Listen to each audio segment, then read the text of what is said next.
Hello everyone, this is an updated video of how you can lock apps on Samsung. So it's very easy. First you need to enable your secure folder. To do that you need to go to your settings, scroll down and go to security and privacy. Scroll down and tap on more security settings. From here tap on secure folder.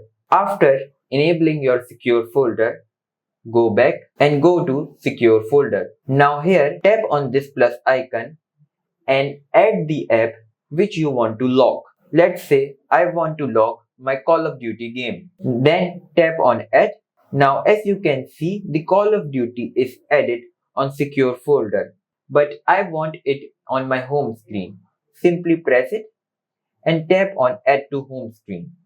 Now as you can see, the Call of Duty is shifted to my home screen. Now let's try to open it and see, does app lock works? Now as you can see, if I want to open it, it requires a password. Let's unlock it first. So that's how you can apply app locks on Samsung. So I hope you like this video. If you do like, please hit like, subscribe, and I will meet you in next video.